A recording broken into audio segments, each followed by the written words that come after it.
La politique congolaise serait-elle en manque d'une opposition forte et responsable? C'est donc la question que nous nous posons ce matin. L'opposition n'a pas toujours été responsable depuis toujours. Donc ce n'est pas une innovation de l'actuel régime. Ce n'est pas une innovation d'aujourd'hui, de l'actuelle opposition, s'il faut le dire.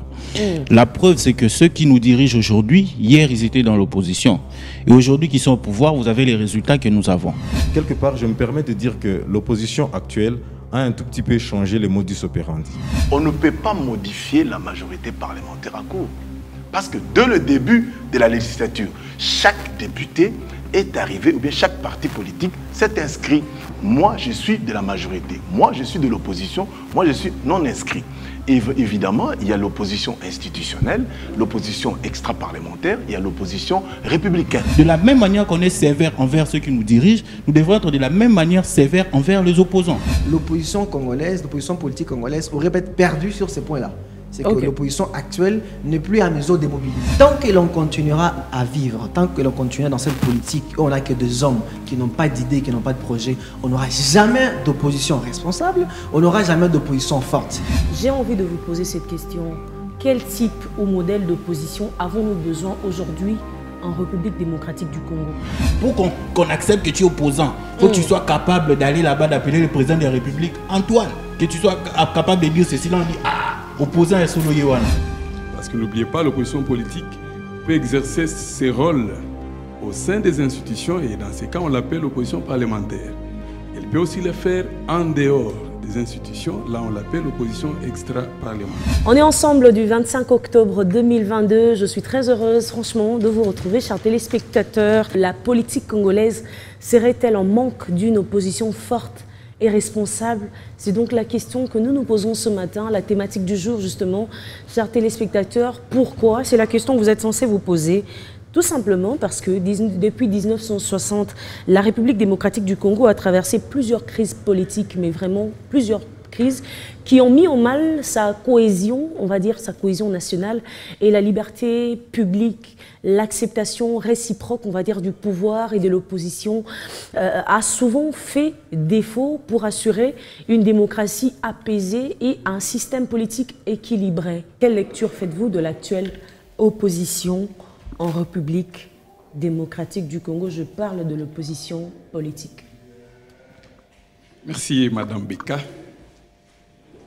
Je pense qu'il faut d'abord planter les décors. Les téléspectateurs doivent bien comprendre ce que ça veut dire opposition. Donc l'opposition, c'est tous ces mouvements qui contestent les décisions du détenteur du pouvoir. Donc, on dit tous ces mouvements. Donc ça peut être des mouvements citoyens, ça peut être des ONG, ça peut être des ASPEL, mais ça peut être aussi des partis politiques. Et aujourd'hui, vous avez bien dit, il s'agit de l'opposition politique. Donc l'opposition politique, c'est un mouvement qui conteste les décisions du détenteur du pouvoir, mais dans un autre but. Alors, vous m'avez demandé tout à l'heure quelle lecture nous faisons de ça. Oui, évidemment, tout au long de l'émission, on va découvrir... on va entrer dans les méandres, mais d'emblée, moi je peux dire que l'opposition politique aujourd'hui, puisque c'est d'elle qu'il s'agit, elle a sa place. Ça veut dire, ça veut dire... Moi j'ai envie de dire, aurait-elle perdu une efficacité ou elle a changé de modus operandi? Je ne comprends pas. D'abord, le fait de lui reconnaître sa place, c'est déjà un grand pas. Parce qu'elle s'exprime librement. Elle peut faire le contre-pouvoir facilement à l'Assemblée nationale, parce que n'oubliez pas, l'opposition politique peut exercer ses rôles au sein des institutions, et dans ces cas, on l'appelle l'opposition parlementaire. Elle peut aussi le faire en dehors des institutions, là on l'appelle l'opposition extra-parlementaire. Que ce soit les uns ou les autres, pour le temps qui court, ils ont droit à la parole. Maintenant, nous allons voir et comment ils exercent cette opposition-là. Voilà. Très bien. Aaron Kazadi, je reprends la question. Quelle lecture faites-vous aujourd'hui on va dire, de l'actuelle opposition politique en République démocratique du Congo aurait-elle perdu en efficacité ou elle a changé de modus operandi? Merci pour cette question, très chère Bénédicte. Bon, moi je crois que l'opposition aujourd'hui perdre son efficacité, je ne partage pas trop cette opinion-là, mais je trouve que depuis toujours, l'opposition dans notre pays a beaucoup d'état. L'opposition n'a pas toujours été responsable depuis toujours. Donc ce n'est pas une innovation de l'actuel régime. Ce n'est pas une innovation d'aujourd'hui, de l'actuelle opposition, s'il faut le dire. La preuve, c'est que ceux qui nous dirigent aujourd'hui, hier, ils étaient dans l'opposition. Et aujourd'hui, qui sont au pouvoir, vous avez les résultats que nous avons. L'opposition, il faut savoir que l'opposition est d'abord structurée. L'opposition est structurée, définie par la loi. Il existe, selon la loi, un porte-parole d'opposition. Donc l'opposition, c'est structuré, il y a tout un statut qui régit l'opposition dans notre pays. Mais malheureusement, nous avons une opposition qui reflète seulement la classe politique en général. Les différentes reproches que nous avons l'habitude de faire à ceux qui nous dirigent, je crois que ces reproches sont aussi valables pour l'opposition. À la seule différence, c'est que ceux qui nous dirigent, ils ont la décision, c'est eux qui ont la décision, c'est eux qui savent engager les actions, mais l'opposition n'a pas de décision. Mais seulement, nous avons en face de ceux qui nous dirigent une opposition assez faible, une opposition qui ne sait pas exactement ce qu'elle veut, une opposition qui ne milite que pour remplacer ceux qui sont au pouvoir, ok, parce que vous avez une opposition qui passe son temps à critiquer. J'aurais bien voulu qu'on ait un acteur farouche de l'opposition ici sur ces plateaux. Vous avez une opposition qui passe son temps qu'à critiquer le pouvoir sans proposer autre chose. C'est vrai, on ne va pas reprocher à l'opposition le fait qu'on n'a pas d'électricité, le fait qu'on n'a pas d'eau, le fait qu'on n'a pas ceci, cela. Moi, j'ai envie de demander, mais est-ce qu'il existe encore de l'opposition dans ces pays? Moi, d'ailleurs, je vais plus loin. Est-ce qu'on a déjà eu l'opposition dans ces pays? Comme pour vous dire que c'est un problème qui date de depuis. Ah non, moi, je vais vous anticiper parce que, écoutez, nous avons, avant le régime, pendant le régime Kabila, on va dire, nous avions connu l'UDPS dans ces pays. L'UDPS qui est aujourd'hui parti au pouvoir, je veux dire. Évidemment, c'est comme ça que... Non, mais lorsqu'on parle de l'opposition, même, on n'a même pas besoin de dire opposition lorsqu'on dit Étienne Tshisekedi. On en sait quelque chose. Alors lorsque vous dites qu'on n'a jamais eu d'opposition dans ces pays... On n'a jamais eu d'opposition, on a seulement eu un souci. Nous avons le régime en place qui a lutté pendant autant d'années, plus de 30 ans pour... ce pouvoir. Non, mais moi je regarde maintenant les résultats. Ils ont été dans l'opposition et nous nous souviendrons toujours de la prestation du serment de Limité et de tout ce que vous voulez. Prenez-le, mettez-le là-bas. On connaît tout ça. C'est un jeu de positionnement. C'est ce que moi j'appelle un jeu de positionnement. Parce que quand je regarde ceux qui ont milité dans l'opposition hier, ceux qu'on nous a rencontrés... Donc vous reconnaissez quand même qu'il a existé? Non, l'opposition entre guillemets, appelons ça comme ça. Quand on n'est pas au pouvoir, on est opposant. Admettons, appelons ça comme ça. Quand je regarde ce qu'ils étaient hier à l'extérieur et ce que vous êtes aujourd'hui, tout ce que vous avez reproché au régime passé hier quand vous étiez à l'opposition et aujourd'hui au pouvoir, est-ce qu'il y a quelque chose de différent? Est-ce que c'est différent? Ce que vous avez promis de faire, est-ce que quand vous êtes là, est-ce que vous le faites? Question marque. C'est comme ça que je suis en train de dire qu'il existe beaucoup plus un problème de positionnement. Comme je ne gère pas, alors j'émets des critiques. Tout le monde, hein, c'est tout, ça concerne tout le monde, même ceux qui sont à l'opposition aujourd'hui, ceux qui étaient à l'opposition hier. Comme je ne gère pas, alors j'émets des critiques, tout simplement dans les soucis de dire à l'autre, lève-toi, que moi je m'y mette.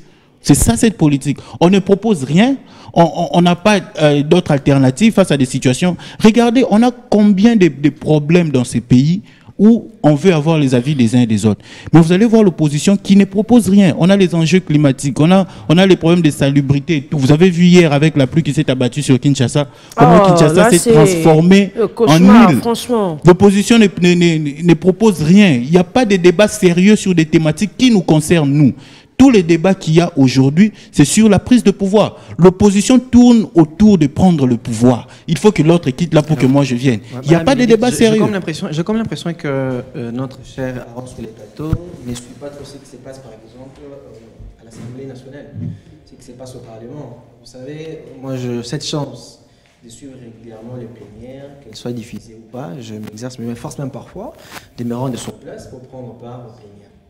Qu'il dit qu'il n'y a pas d'opposition en RDC et qu'il n'y a jamais aussi existé une opposition en RDC. Parce que s'il n'y avait pas d'opposition en RDC, aujourd'hui on continuait toujours à avoir Kabila au pouvoir. S'il n'y avait pas d'opposition en RDC, aujourd'hui on serait déjà même à 60 ans de pouvoir de Mobutu. Donc il y a eu de l'opposition en RDC, même d'opposition ou des oppositions même, qui ne rencontrent pas ces attentes. Vous savez, alors si c'est ça la finalité de l'opposition, donc ça me réconforte encore dans mon argumentaire. Docteur Aron, vous savez aujourd'hui à l'Assemblée nationale, au Parlement, nous avons un député que j'apprécie bien qui s'appelle par exemple Délice Sanga. Délice Sanga, ce qu'il fait là-bas, il n'est pas au pouvoir, il est d'opposition.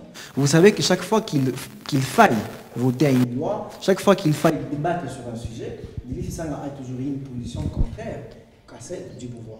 Cela veut dire qu'on a quand même une opposition au pays.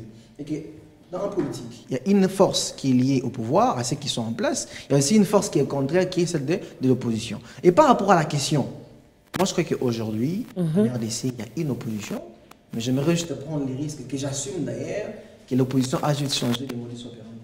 Donc nous avons fait aujourd'hui une opposition qui a compris qu'il faudra aller sur un sens, une opposition républicaine. Malheureusement, ceux qui sont appelés à conduire cette opposition républicaine ne sont pas nombreux. Parce que moi je me dis, si l'opposition aujourd'hui à l'Assemblée nationale devrait compter ou devrait avoir 250 députés, et que malheureusement nous n'avons que 5 députés qui sont vraiment dans cette peau, qui sont vraiment dans ces statuts d'opposants républicains, vous voyez que c'est déjà un nombre insuffisant. Donc si tous parvenaient à s'inscrire dans cette statut-là, si tous parvenaient à s'inscrire dans cette position-là, d'être dans une opposition républicaine, je crois qu'on n'en serait pas à se plaindre qu'il y a d'opposition ou pas. Non, c'est vraiment pas ça. Ne serons pas là à limiter l'opposition à ce qu'il y ait des marches. On vous dit ville morte à des gens qui restent chez eux. On vous dit allons casser à des gens qui vont casser. Non, ça c'est pas ça forcément l'opposition. Pourtant, c'est l'image de l'opposition que nous avons ici. Non, mais qui n'est pas bonne en même temps. Nous savons que l'opposition c'est aussi une force de réaction par rapport au pouvoir. Et nous savons aussi que ce n'est pas souvent. Et moi, j'aimerais peut-être avouer que l'opposition congolaise, l'opposition politique congolaise aurait peut-être perdu sur ces points-là. C'est que l'opposition actuelle n'est plus à mesure de mobiliser. Parce que vous savez, on a connu l'opposition comme celle qui était à mesure de mobiliser, qui était à mesure de décréter des villes mortes, et ça marchait bien. Mais aujourd'hui, malheureusement, nous avons la malchance d'avoir une opposition qui est en incapacité de mobiliser, mais une opposition quand même qui réfléchit, parce qu'elle est à l'Assemblée nationale, elle est au Parlement, elle a toujours la possibilité de contredire les avis des autres, elle a la possibilité de mettre son point de vue. N'oublions pas là où nous sommes, n'oublions pas que nous sommes dans un pays, nous sommes au Parlement et que nous sommes dans une république. Et ce qui fait d'un pays une république, c'est la contradiction.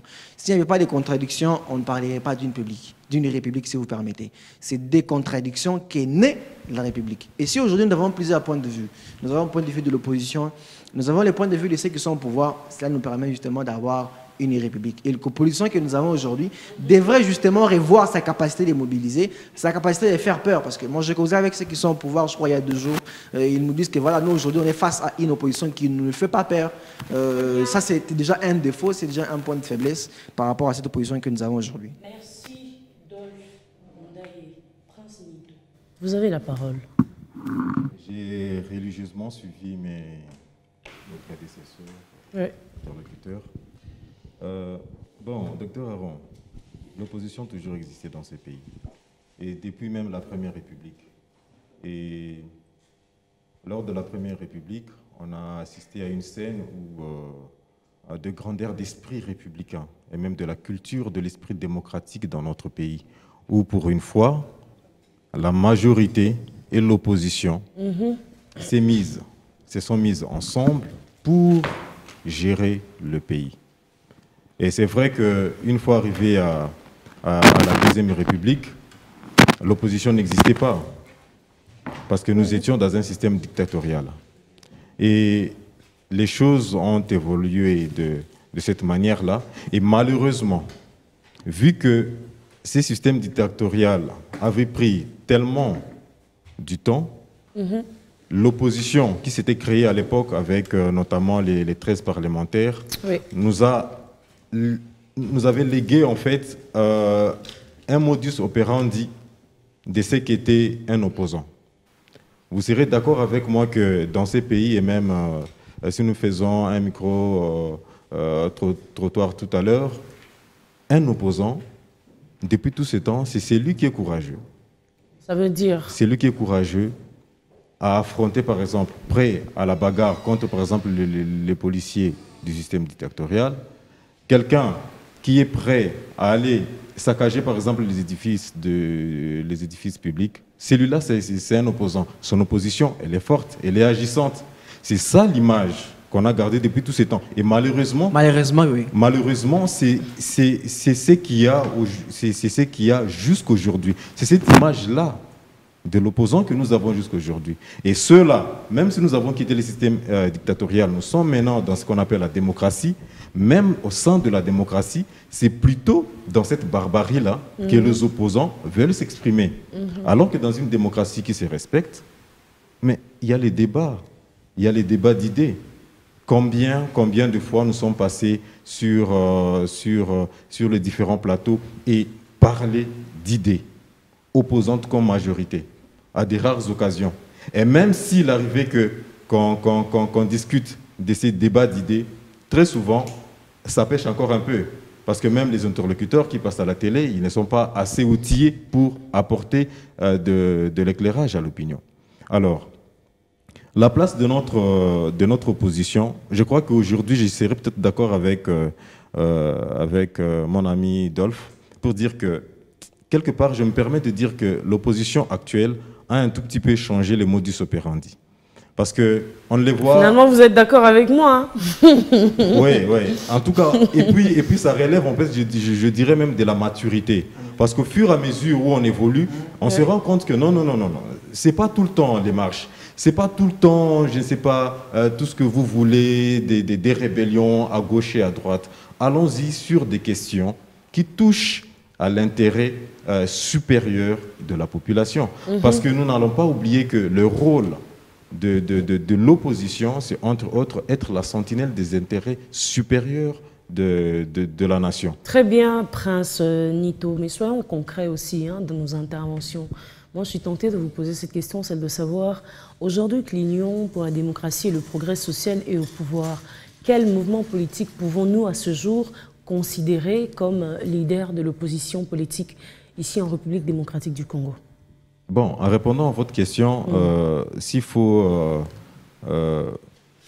répondre suivant l'actualité politique que nous avons, nous pensons qu'il y a des formations politiques en termes de partis politiques et même des regroupements des partis politiques qui existent, qui se dressent comme des partis de l'opposition. Alors, si je dois me référer au Parlement, vous serez d'accord avec moi que dans une démocratie, il y a la loi de la majorité et de la minorité.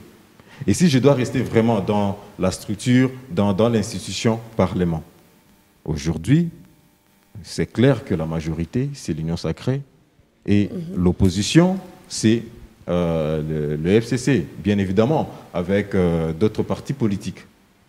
Voyez-vous. Donc, ça, c'est le positionnement, mon cher. Non, ce n'est pas du tout le positionnement. Parce que même pour revenir sur quelque chose que vous avez dit tout à l'heure, mais écoutez, pourquoi empêcher ou interdire à l'opposition du renouvellement, par exemple, du personnel politique?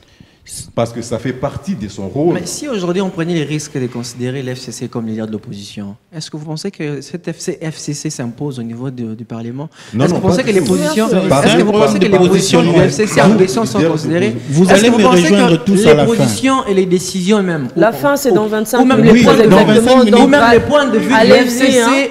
Tenez compte du temps. Ou même les points de vue du FCC ont un impact par rapport aux décisions. Oui, Pascal Combat, la bienvenue. Je salue le co-débatteur, mais il y a un élément qu'il faudra souligner. Lorsque nous allons aux élections et que la partie prenante, les partis politiques qui arrivent en tête des listes au niveau de l'Assemblée nationale forment l'action, le gouvernement, pas former le gouvernement. Mais au niveau de l'Assemblée nationale, il faut s'inscrire. Soit vous êtes de la majorité, soit vous êtes de l'opposition, soit vous êtes des non-inscrits. C'est cela. Donc, à l'ère actuelle, même le FCC dont vous parlez, le FCC n'est pas inscrit dans le sens de l'opposition. Parce qu'il y a eu une faute, dès le départ. On ne modifie pas la majorité parlementaire en cours de législature. Mais c'est une faute. Non, il faut qu'on soit théorique, on puisse éclairer aussi l'opinion. On ne peut pas modifier la majorité parlementaire en cours. Parce que dès le début de la législature, chaque député est arrivé, ou bien chaque parti politique s'est inscrit. Moi, je suis de la majorité. Moi, je suis de l'opposition. Moi, je suis non inscrit. Et évidemment, il y a l'opposition institutionnelle, l'opposition extra-parlementaire, il y a l'opposition républicaine. L'opposition institutionnelle, c'est l'opposition inscrite, reconnue au niveau des institutions, au niveau du Parlement. Et chose que jusqu'à aujourd'hui, le FCC n'a pas fait, parce que le FCC revendique toujours sa position initiale. Donc, à l'heure actuelle, il n'y a pas une opposition formelle. Ok. Il y a une opposition informelle au niveau des institutions. Ce qui est encore davantage témoigné est que jusqu'à aujourd'hui, les leaders de l'opposition, il sera difficile de choisir les leaders de l'opposition, bien que la loi sur l'opposition l'ait dit. Mais il faudra aussi dire une chose par rapport aux téléspectateurs. La politique, c'est le monde des idées politiques et projets politiques. Je vous combats. Allez, moi, quand je vois notre opposition, bon, entre guillemets, ce sont des revendications, des déclarations politiques. Alors que l'opposition s'attaque aux projets politiques contre projets politiques. Aujourd'hui, par exemple, nous avons un budget de 14 milliards. Apparemment, quelqu'un n'est pas d'accord avec vous, Pascal Kambala. Donc, je termine. Nous avons un budget de 14 milliards de dollars. Quel est le discours? C'est un budget qui est proposé par le gouvernement. Quel est le discours de l'opposition? Il y a ce qu'on appelle la gratuité de l'enseignement. Quel est le discours de l'opposition? Regardez comment Mélenchon attaque Macron en France. Vous allez voir que c'est les idées contre les idées, les projets politiques contre les projets politiques. C'est ça la politique au Congo. Mais qu'est-ce que dommage, qu'est-ce qu'on constate dans notre pays? Ce sont les injures, ce sont des tribalismes, ce sont des choses impossibles. Et là, nous sommes en train de mal conduire la population. Alors que nous devons dire politiquement que lorsqu'on fait l'opposition, c'est s'attaquer au projet politique du chef de l'État et proposer le contraire. Ok. Oui, oui monsieur. Oui, je voulais juste revenir un peu, rebondir sur ce que mon confrère vient de dire. Allez-y. Vous savez, quand vous dites qu'il n'y a pas d'opposition... Formelle. Oui. Bon. C'est l'opposition, quoi. Non, ça c'est mon avis. Hein. L'opposition existe, sauf qu'elle ne sait pas bien jouer son rôle. Là, ça veut dire... Ah oui, c'est là. Il l'a dit entre les lignes, là, en passant, il dit l'opposition a comme rôle de faire le contre-pouvoir. Donc, il doit proposer il doit s'attaquer au projet que les détenteurs, que la majorité propose, et il doit bien le faire. C'est comme ça que j'ai rebondi un peu sur votre question là. Est-ce qu'elle est efficace? C'est ça, au fait, ce qu'il faut dire. Elle est là, mais est-elle efficace? Parce que pour moi, une opposition efficace, c'est celle qui est en mesure d'amener la majorité au pouvoir, de faire des compromis, de faire des renoncements. Donc, ce n'est pas des marches, il faut des idées. Donc, cela suppose un argumentaire solide et puissant. On peut le faire seul, pas toujours avec un grand monde derrière soi, mais si on a un bon argumentaire bien ficelé, que l'on présente là-bas, parce qu'on leur donne toujours la parole. Il y a notre ami qui a parlé d'un d'eux. Il est dans la minorité, mais il prend la parole. On lui donne la parole. Maintenant, la question, c'est de savoir, quand il prend la parole, qu'est-ce qu'il en fait? Il faut un argumentaire solide. Et qui peut amener le pouvoir... Formellement, ça ne vous fait pas de l'opposition. Il faut s'inscrire. Je vous dis que lorsque nous allons aux élections, on vote les députés. Qu'est-ce qui se passe au niveau de l'Assemblée nationale? Il faut former la majorité. Ceux qui forment la majorité vont présenter le Premier ministre et former le gouvernement. Si vous êtes de l'opposition, il faut s'inscrire. Moi, je suis de l'opposition. Si vous êtes non-alignés, vous n'êtes pas dans l'opposition non plus dans le gouvernement, vous êtes des non-alignés. Or, dans notre pays, nous avons raté cela. C'est-à-dire qu'avec ces changements, l'Union sacrée arrive, avec l'arrivée de l'Union sacrée, tout a été chamboulé. Mais vous êtes quand même d'accord, tout a été chamboulé. Au début, juste après les élections, oui, mais les gens se sont inscrits. La majorité et l'opposition. Voyez-vous. Et la majorité, c'était par exemple le FCC. C'est ainsi que le Premier ministre est sorti de FCC. Et s'il fallait vraiment rester dans la logique, majorité et minorité, la minorité serait... le cash. Le cash qui avait une affaire, je crois, de 35 ou quelque chose comme ça, des députés. Donc là, on est vraiment sur le plan pratique, formel et légal. Mais je suis d'accord avec toi. Je suis d'accord avec toi du fait que voilà, on ne peut pas changer on ne peut pas donc, passer... ça dit que mais vous voyez qu'on tourne autour du positionnement. Quand vous dites que l'Amouka, par exemple, soyons précis, les FCC ou l'Amouka, ils sont dans l'opposition. Mais montrez-moi les documents où ils ont écrit, ils sont inscrits qu'ils sont dans l'opposition. Voilà pourquoi dès le départ, s'il vous plaît, voilà pourquoi dès le départ, moi j'ai parlé de positionnement. Ouais. Parce que quand je reviens sur la thématique, on va se calmer, s'il vous plaît. S'il vous plaît, parce que quand je reviens, moi je reviens sur le positionnement.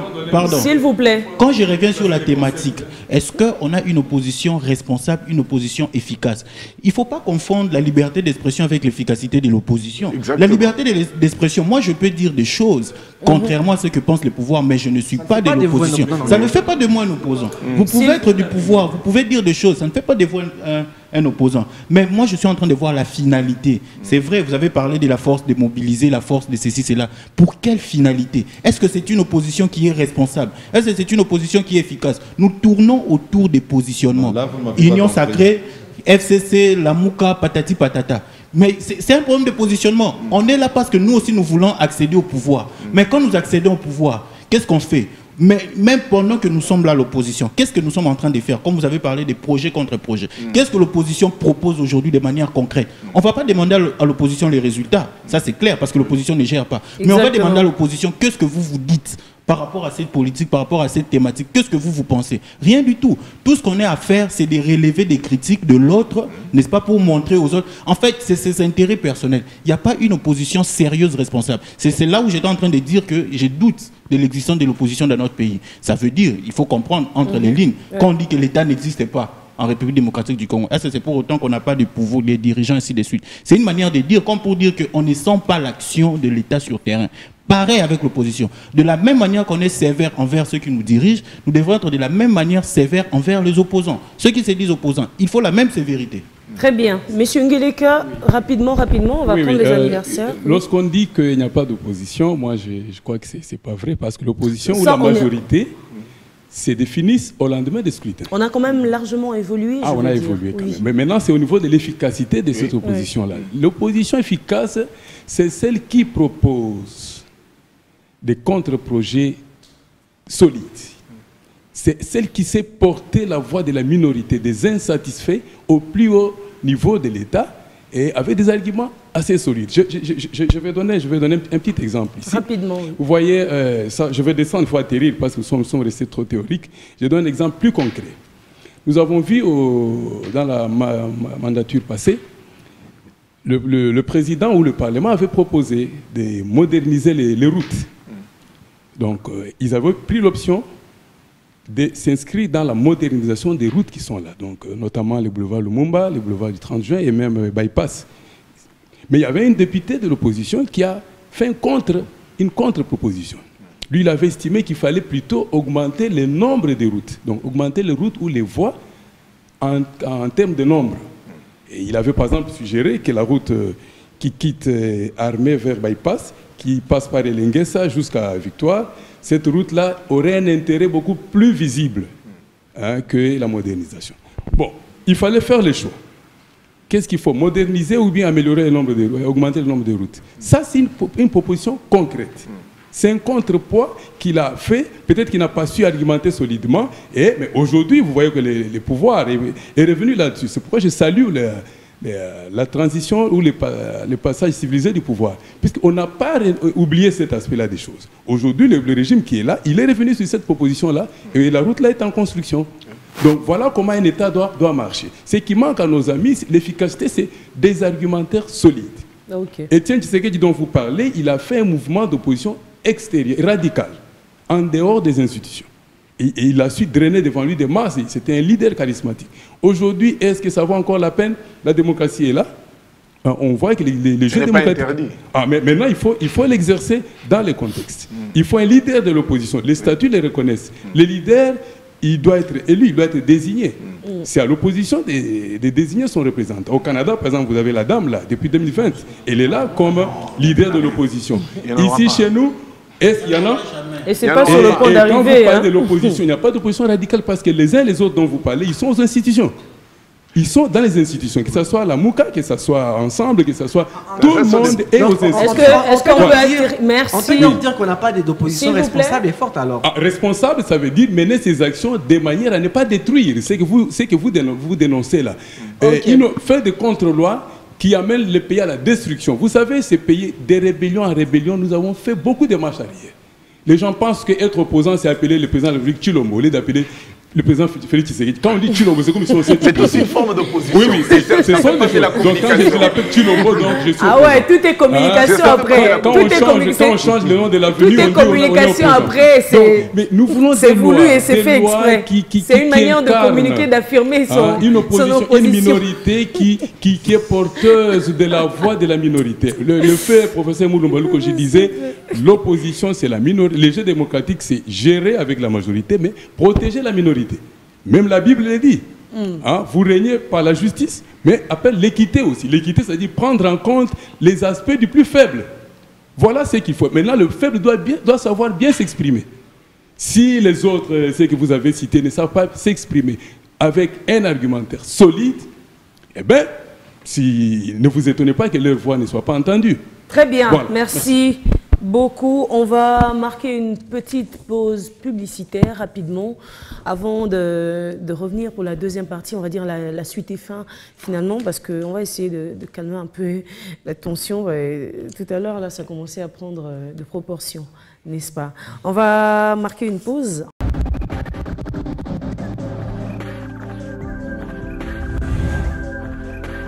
On est ensemble et tous ceux qui nous captent également depuis Sénégal, vous nous suivez depuis le compte Facebook.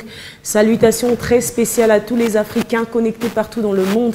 Vous faites bien et ne zappez surtout pas. Merci de bien cacher vos télécommandes, n'est-ce pas? Tout à l'heure, pendant qu'on suivait les anniversaires, ça a failli crépiter encore une fois. C'était quoi le problème? On dit que là-bas c'est le pouvoir, ici c'est l'opposition. C'est le positionnement dont je parlais. Ce que vous appelez la transhumance politique en fait, c'est ça. Là-bas c'est le pouvoir, ici c'est là-bas. Et puis regardez, c'est un problème d'idéologie. Hein. Les gens qui s'appellent opposants aujourd'hui, il suffit qu'on lui tende un peu la part du pouvoir. Quand il rentre au pouvoir, il devient le meilleur chantre du pouvoir. Vous savez, il y a une phrase qu'on avait l'habitude... Mais ça, on appelle ça, mais vous allez me permettre, ça s'appelle Made in Kabila, ça. On a vu ça pendant ces régimes. Non, ça n'a pas commencé aujourd'hui. Oui, justement, ça n'a pas commencé. Justement, la politique du blanchissement. On quitte là-bas pour venir ici et puis on vous blanchit comme si de rien n'était. Là-bas, vous insultez. Une fois qu'on vous attire ici, vous changez complètement de langage, mais vraiment... C'est parce que tout simplement, on n'a pas d'idéologie. Ça n'a pas commencé aujourd'hui. On cesse de le dire que le débat politique, c'est un débat d'idées et de projets. Nous définissons, c'est bien. Il faudra se poser la question, est-ce qu'aujourd'hui, en RDC, on a des politiques qui ont des projets? Est-ce qu'on a des politiques qui ont d'idées? Non. Tant que l'on continuera à vivre, tant que l'on continuera dans cette politique où on n'a que des hommes qui n'ont pas d'idées, qui n'ont pas de projets, on n'aura jamais d'opposition responsable, on n'aura jamais d'opposition forte. Ce qu'il faut faire aujourd'hui, c'est qu'il faut demander d'abord aux politiques, et même ceux qui ont des ambitions politiques, c'est que pour aller en politique, ayez d'abord des projets, ayez des projets et d'idées politiques, et une fois que vous voulez gérer la cité, posez-vous la question par rapport à mes idées, par rapport à mes projets, comment est-ce que je peux l'adapter par rapport à l'administration de la cité. Mais nous avons connu les élections en 2018. À partir de 2018, nous avons aujourd'hui le président de la République qui s'appelle Félix Tshisekedi Tshilombo. Tous ceux qui étaient candidats aussi à la présidentielle, qui avaient des projets contraires au président Tshisekedi, qu'est-ce qu'ils en font aujourd'hui? Ils sont où aujourd'hui? Parce qu'en France, on a donné un bel exemple ici pour dire que voilà, il y a Mélenchon qui critique Macron, il y a Zemmour qui critique Macron. C'est vrai, parce que ceux qui critiquent sur Twitter. Le jour. Je suis d'accord avec vous parce que tous ces gens-là que nous apprécions d'ailleurs, ils avaient des projets lors de leur campagne qu'ils soutenaient, qu'ils défendaient, qu'ils exposaient et que le peuple ou la population comprenait et bénéficiait. Mais aujourd'hui, en RDC, tous les candidats, les malheureux bien sûr, parce qu'ils sont des candidats malheureux, que nous avons connus en 2018, où ils sont? Ils sont où aujourd'hui? Ils attendent 2023. Non mais malheureusement c'est ça, donc il faut rédiger les choses. Ils attendent 2023, encore il faut qu'il y ait des élections. C'est dans cet élan où on sait qu'en politique, parce que j'aime bien la définition, mais ce que Pascal affatise presque tous les jours, c'est que les débats politiques c'est un débat d'idées, c'est un débat de projets. Mais en RDC, on a combien de politiques qui ont d'idées? On a combien de politiques qui ont des projets? Ils ne sont pas nombreux. Et puisqu'on parle d'une opposition responsable et forte aujourd'hui, il ne suffit pas d'avoir une idée et la proposer. Non, il suffit aussi de toujours écouter. Parce qu'il y a ceux qui pensent que être dans l'opposition, c'est être un perroquet. Non, l'opposition n'est pas un jeu de perroquet. Il ne faut pas juste beaucoup parler. Mais justement, c'est pas un jeu de perroquet. J'entends encore quelqu'un qui disait l'opposition dans ces pays s'appelait le président de la République Chilo. Non, mais c'est pas ça. Ce n'est pas aussi un jeu d'insolence. Ce n'est pas ça de l'opposition. C'est que quand on est dans l'opposition, on doit non seulement écouter, mais on doit aussi parler. Écouter nous permet de comprendre ou aussi d'écouter ce que l'autre dit. Ok, mais c'est Pascal qui est au pouvoir. Qu'est-ce qu'il dit? Son projet dit quoi? Est-ce que par rapport aux besoins, par rapport aux exigences de la population, est-ce que cela est congru? Non, si c'est pas congru, qu'est-ce que moi, opposant, je suggère? Vous voyez qu'on peut argumenter après avoir écouté. Mais aujourd'hui, malheureusement, en RDC, beaucoup vont sur les plateaux de télé, beaucoup partent à l'Assemblée nationale, juste pour parler, mais sans avoir écouté. Beaucoup aujourd'hui qui sont dans l'opposition ne connaissent pas mais les programmes du pouvoir en place. Parce que vous savez que les pouvoirs en place, le président Tshisekedi a un programme. Il a été élu. Malheureusement, c'est ça. Donc nous demandons. Beaucoup qui sont au pouvoir ne connaissent pas aussi le programme de leur pouvoir. Ça, c'est clair. Il y a des gens qui disent je suis d'accord avec vous. Voilà pourquoi je disais. Ils ne connaissent pas cette vision. Voilà pourquoi je disais que tous les politiques en RDC n'ont pas de programme, n'ont de projet. Quelques-uns qui en ont ne savent même pas comment les défendre. Ne nous éloignons pas, s'il vous plaît, ne nous éloignons pas de la thématique du jour. Merci, je rappelle encore, s'il vous plaît, je rappelle encore que nous parlons de la politique en RDC, donc la politique congolaise serait-elle en manque, on va dire, d'une opposition forte et responsable? C'est donc ce qui nous réunit ici. J'ai envie de vous poser cette question. Quel type ou modèle d'opposition avons-nous besoin aujourd'hui en République démocratique du Congo? Donc, en fait, il y a... vous savez, évoluons, s'il vous plaît. Comme on le dit... J'ai besoin qu'on évolue. Nous tendons vraiment vers la fin de l'émission. Il faudrait que les téléspectateurs qui nous suivent retiennent quelque chose à la fin de cette émission. Il faut en RDC une opposition responsable. C'est-à-dire l'opposition qui est dans la vraie politique. Prenons par exemple, s'il faut attaquer le régime actuel, si je dois jouer le rôle de l'opposition, d'ici là, on va voter, analyser la loi des finances 2023. Il faudra remarquer que le régime actuel est caractérisé par le dépassement budgétaire qui est une faute de gestion. Donc, c'est un régime qui montre un mauvais exemple. Nous, une fois au pouvoir, nous allons suivre. C'est la première fois que Pascal Kambala critique le pouvoir. Non, je donne l'exemple. Je suis étonné, moi aussi. Non, je donne l'exemple comment il faut attaquer le régime. Les choses hier, il y a eu. Non, je donne l'exemple comment il faut attaquer le régime. Les choses ont évolué. Je donne l'exemple comment il faut attaquer le pouvoir. C'est-à-dire que dire à la population, regardez, pour dépenser l'argent de l'État, il y a l'engagement au niveau du ministère. Vous envoyez vos documents au niveau du budget. Il y a, le budget passe les écritures. Vous allez aux finances et les finances envoient à la Banque centrale. On vous paye. Mais qu'est-ce qui se passe avec l'actuel régime? La procédure d'urgence. Ce qui n'est pas illégal, mais trop exploité par l'actuel régime. De deux, hier, il y a eu la pluie à Kinshasa. Quelle situation? Quelle est l'efficacité de Kinbopé? C'est l'échec d'actuel gouvernement. Et c'est comme ça qu'on peut attaquer le régime. Et nous, lorsque nous serons au pouvoir, nous allons respecter la chaîne de la dépense. Et nous, ce n'est pas cette histoire de Kinbopé aujourd'hui, il y a trop de bidons à balabala partout et Kinshasa était dans l'eau. Nous allons proposer des systèmes où nous allons responsabiliser les bourgmestres. Parce que l'actuel... Donc c'est cette manière-là. C'est de cette manière-là qu'on peut attaquer. Mais n'allons pas en politique en s'attaquant sur les personnalités, sur leurs familles, sur leurs enfants. Non, attaquons les projets. Or, moi je vous dis clairement, les régimes actuels, c'est facile à anéantir. Je vous dis, c'est facile à anéantir. C'est facile. Il faut seulement un bon discours de l'opposition. Et si les leaders politiques, vous savez, la politique, c'est dynamique. Aujourd'hui, si les FCC est avec Ensemble et Fayoulou se met dans ce groupe-là, je vous dis, les régimes ici risquent d'être renversés. Moi, je ne compte pas sur tous ces mondes. Madame, non, mais c'est ça la politique. Vous savez, c'est bien de dire tout ça. Si aujourd'hui, Joseph Kabila s'allie avec Moïse Katumbi et Fayoulou et, comment dire, Matata Pogno, il y a forte chance qu'en 2023, Félix soit écarté. Et après, quand ils seront au pouvoir, qu'est-ce qu'ils vont faire? Mais c'est ça l'opposition. S'il vous plaît. Je soulève seulement un élément. Non, moi, mon problème, c'est au niveau de la finance. Est-ce que vous avez compris ma question? Moi, j'ai compris votre question. Je vais vous répondre en disant ceci. Est-ce que vous avez compris ma question? On a besoin de quel genre d'opposition? Responsable.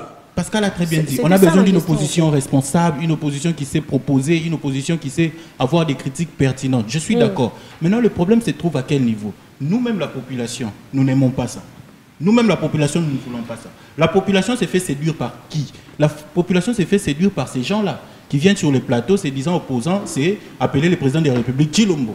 Donc, quand une personne vient là, il attaque il insulte, ainsi de suite. C'est cette personne qui est chapeautée, c'est cette personne que la population aime. C'est-à-dire que nous-mêmes, nous devons changer d'abord notre façon de percevoir les choses. Nous voulons une opposition sérieuse. Qui est un véritable opposant? Ce n'est pas celui qui passe son temps en longueur de journée à venir insulter le président de la République, à venir insulter les institutions, ainsi de suite. Malheureusement, c'est celui-là qui devient la star. Malheureusement, c'est ce que notre société aime. Pour qu'on accepte que tu es opposant, il faut que tu sois capable d'aller là-bas, d'appeler le président de la République Antoine. Que tu sois capable de dire ceci, là on dit opposant et solo yewana. C'est lui qui vient avec des idées, c'est lui qui vient avec des pistes, des solutions sérieuses pour dire voilà le pouvoir, voilà comment les choses devraient aller. On dit wana lemba lemba, ce n'est pas un vrai opposant. Merci de Très bien, une réaction. Voilà, madame, vous avez demandé quel devrait être le rôle de l'opposition actuelle. Dans le contexte actuel, moi... Pas que le rôle, le modèle. Le modèle, oui. Voilà. Moi, je sais qu'actuellement, le jeu démocratique est vraiment reconnu en RDC. Donc, il y a tous les ingrédients de la démocratie qui sont mis en place. Il y a la libre expression. Aujourd'hui, il y a des mouvements de grève par-ci, par-là, donc des revendications, les gens font entendre leur voix, et ainsi de suite. Alors, quel serait le modèle de l'opposition dans un contexte démocratique comme celui-ci? Je ne cesserai de le répéter. Nous avons besoin d'une opposition qui sait porter la voix de la minorité, des insatisfaits, des démunis, des gens qui se sentent lésés. Nous avons besoin d'une opposition qui fait le contrepoids au pouvoir. C'est-à-dire, elle propose, elle vote contre certains projets du pouvoir et elle a la force d'amener le pouvoir soit à faire des concessions, soit à faire des compromis, soit même à renoncer à un projet macabre. Mais aussi, on a besoin d'une opposition qui se veut une alternative politique. Et madame, l'opposition n'est pas un statut. Elle doit se vouloir une alternative politique dans le sens qu'au scrutin prochain, elle peut amener un projet différent de celui de ceux qui sont au pouvoir, donc de la majorité, et se faire élire pour prendre la place de ceux qui sont au pouvoir actuellement. Oui, mais parce qu'il a un projet contraire à ceux qui sont au pouvoir maintenant. Et leur projet... L'exemple d'aujourd'hui, oui. On voit les gens qui étaient dans l'opposition. Il nous reste 7 minutes. J'aimerais qu'on reste focus sur l'essentiel et qu'on essaye de bien boucler cette émission, si vous me permettez. Quel devrait être le rôle de l'opposition aujourd'hui dans la politique congolaise? Dernière question. Merci d'être bref dans vos réactions, dans vos réponses. Le rôle, les devoirs et les droits de l'opposition est très bien défini. Et si je dois les résumer en une phrase ou en 3 mots, le rôle de l'opposition se résume dans la critique, le contrôle et la proposition. Très bien. En 3 mots. Autre chose, tout à l'heure pour revenir sur la question précédente. Vous savez aujourd'hui la faiblesse et même ou encore l'efficacité de l'opposition, c'est quelque chose qui est tributaire au système politique en place, selon qu'il est basé sur les idées ou encore les débats d'idées ou encore ce que je qualifie des pratiques dégradantes et barbares. Or, nous, actuellement, aujourd'hui, quelqu'un a parlé ici de Delis Sanga. C'est quelqu'un que j'admire beaucoup. Paix à son âme, à celui qui est parti, comment il s'appelle, notre ami Thomas Lokondo, par exemple, qui est parti. Okay. Quelqu'un d'une grandeur d'esprit. Ça s'appelle attaque en journalisme, en fait. C'était quoi quelqu'un d'un esprit républicain et démocratique éloquent. Ouais, ce sont des gars comme ça que nous avons besoin dans ce pays. Très et puis bien. autre chose, peut-être... Vous prenez tout le temps, finalement. Non, mais pas tout le temps. Si, nous sommes arrivés à la fin. Vous êtes sérieux? Je suis ultra sérieuse. Vous pensez vraiment? Merci. Pascal, votre conclusion? Il faut une opposition qui a des bons projets politiques, j'allais dire, des bonnes politiques publiques à proposer. Parce qu'on ne gagne pas seul les élections. L'unité de l'opposition peut arriver à renverser l'actuel pouvoir. Donc, je propose à ce qu'il y ait un vrai débat des projets politiques contre projets politiques et vous verrez quel est le camp politique. C'est là où il faut aussi habituer nos populations. pas le fantasme, l'issapongue, ongue. Non, on a besoin de bonnes politiques publiques à proposer, à les réaliser et arrive. C'est-à-dire une autre alternative. C'est ce que l'opposition doit proposer. Donc, pour l'exemple, le cas de King Bopeto qui a échoué lamentablement, et vous, l'opposition, il faut proposer autre chose. Aujourd'hui, King Bopeto montre ses limites avec cette pluie ici. Très bien. Merci Pascal Kambala. Oui, madame, j'avais prédit qu'à la fin de l'émission, tout le monde va me rejoindre. C'est ce que j'essaie de constater. Parce qu'au départ, quand j'avais douté de l'existence de l'opposition, on a tenté... tout le monde Vous n'avez qu'une minute. Hein. Effectivement, c'est ce qu'on veut, cette opposition responsable. Mais je réitère encore mon inquiétude. C'est au niveau de la finalité. Est-ce qu'on doit faire de l'opposition juste pour faire de l'opposition, pour que celui qui est là dégage et que moi je vienne? Parce que moi, je me réfère toujours à l'exemple que vous avez donné. Ceux qui étaient à l'opposition hier sont au pouvoir aujourd'hui. Sommes-nous fiers de la gestion aujourd'hui? Je ne réponds pas à votre place. On ne doit pas faire de l'opposition juste pour faire de l'opposition. On doit faire une proposition, c'est vrai, projet contre projet, mais lorsque je vais accéder au pouvoir, je dois être en mesure d'apporter quelque chose de nouveau. Voilà pourquoi moi, je n'ai vraiment pas foi à l'actuelle classe politique de manière générale. Je pense qu'il faut un miracle. Merci, Aaron Kazadi. Oui, merci Madame Beka. Moi je pense que l'alternative politique, c'est un droit de l'opposition. L'opposition peut apporter son projet et l'amener jusqu'au sommet de l'État, donc remplacer ceux qui dirigent. Mais je m'inscris en faux contre tous ceux qui cherchent le pouvoir pour le pouvoir. Il faut amener une alternative, alors une véritable, un contre-projet qui pèse, que l'on peut apporter le moment venu auprès du scrutin primaire et le convaincre. Comme ça, on peut avoir un mandat pour diriger le pays. Si ce n'est pas juste injurier ou... vous voyez, par exemple, ceux qui sont au pouvoir, ils ont la charge. Diriger, c'est avoir des charges. Vous pouvez critiquer en dehors du pouvoir, mais dès qu'on vous met là-bas, lorsque vous-même vous êtes responsable devant les réalités du pays, parfois on voit autrement les choses quand on est au pouvoir. Il faut critiquer et tout en restant humain, tout en restant responsable. Merci, voilà, Monsieur Ngeleka.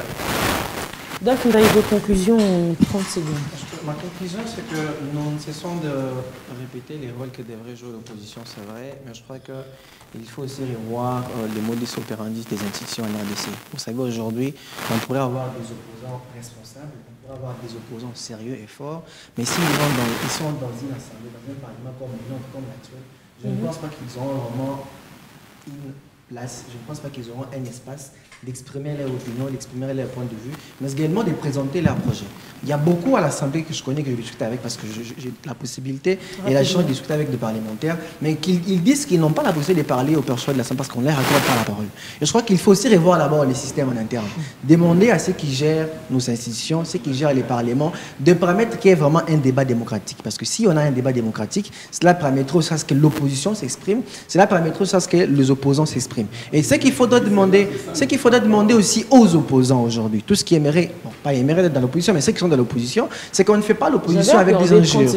Permettez, Madame Bénédicte. On ne fait pas l'opposition avec des injures, on fait l'opposition avec des projets, avec des idées. S'il vous plaît, construisez des projets, construisez des idées et parvenez à proposer vos idées et permettre à contrôler, mais également de critiquer les pouvoirs en place. Je crois que c'est ça. Merci, Dolph Ndaye. C'est la fin de cette émission, chers téléspectateurs, mais avant de nous quitter, laissez-moi faire un clin d'œil à celle qui m'a habillée aujourd'hui, la marque Kwimi. Si vous voulez avoir ces genres de robes-là et ces genres de tenues et tout, allez sur Instagram, c'est une boutique en ligne, la marque Kwimi by Christelle Kwimi, Kwimi Luxury. Allez-y. Et vous ne serez juste pas déçus, vous serez magnifiquement belle et magnifiquement mignonne, mais tout en restant classe, n'est-ce pas? Pour aujourd'hui, c'en est complètement fini. Fini, mais vraiment fini. C'était un honneur, un bonheur, un plaisir, mais comme toujours d'ailleurs, de vous retrouver ici chaque mardi, 9h30, 11h juste avec moi. Bénédicte Kalengai pour le compte d'On est ensemble. Je serai avec vous le mardi prochain, même tête, même bonheur, toujours avec honneur.